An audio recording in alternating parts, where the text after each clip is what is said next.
In July this year, I set off from Manchester Airport on a holiday with my family and some friends to Kefalos on the Greek island of Kos. For me, 10 days is a little bit too long to sit around doing very little, so I rented this 125 Kimco scooter for 4 days to keep me busy.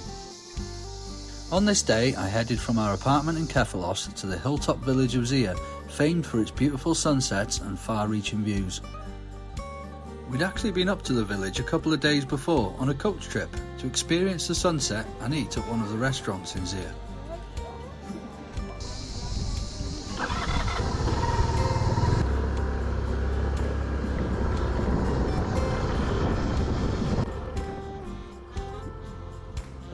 On the coach ride, I'd realised that there were some great roads for riding, and that I'd also like the chance to go back and see the village in the daytime when it's not so overrun by tourists on similar trips as we were.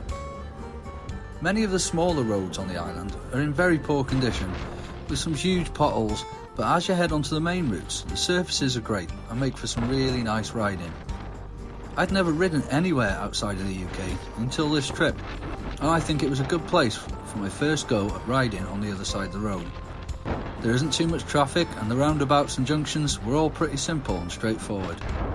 The bike cost €28 per day, so about £25, and I thought that was well worth it. Right, I'm halfway to Zia. I hope you can hear me okay. It's so windy, and I've just pulled off the main road. Heading down this kind of track now. It's a nice road up there, but it's like a coastal road and you get absolutely battered by the wind. I'm sitting high up on a light scooter. Yeah, it's getting a bit everywhere. So yeah, I'm just pretty much heading off into the countryside. And then you get to the bottom of like a big hill that heads up towards Zia, and then it's like a bendy road all the way up to the top. It goes really high and really steep. That's where we're going next. Another 15-minute ride or so. To be fair, the bike's doing all right. It's not my usual style of bike, I've got to be honest, but I'm warming to it. It's fast enough for these roads. Most of the roads are like 50 kilometers an hour, and yeah, this will easily do over 100 kilometers an hour. So yeah, it's doing its job. Good top box, loads of space under here. Happy days.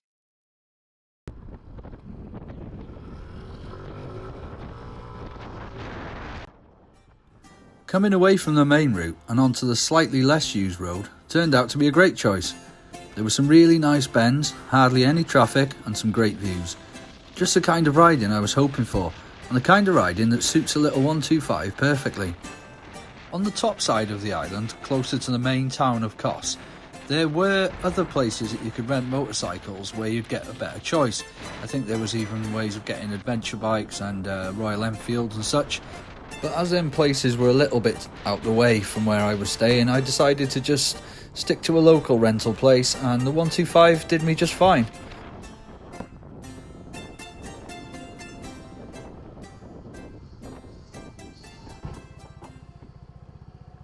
Quick stop just to look at the view. Isn't it lovely? I think that white patch over there is the salt lake. It's actually a salt lake here on Kos.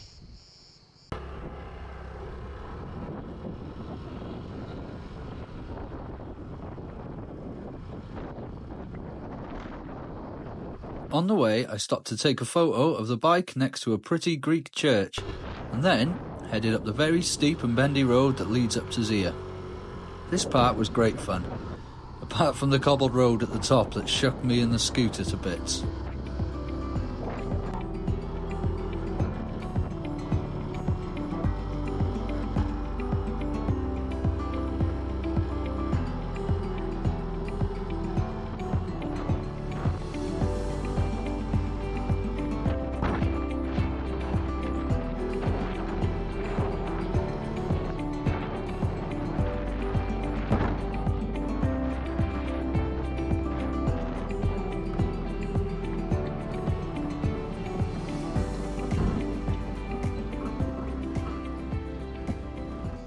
When I arrived, I had some Greek yogurt, honey, fruit and a coffee. And then I discovered that at least one of the locals has great tasting motorcycles.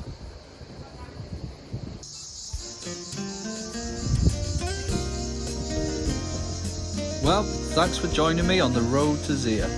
It's somewhere I'd say is definitely worth a visit if you're ever on holiday on the island of Kos. It was much quieter in the daytime, which I preferred, but of course you'll have to stay until the evening if you want to witness the famous sunset for yourself.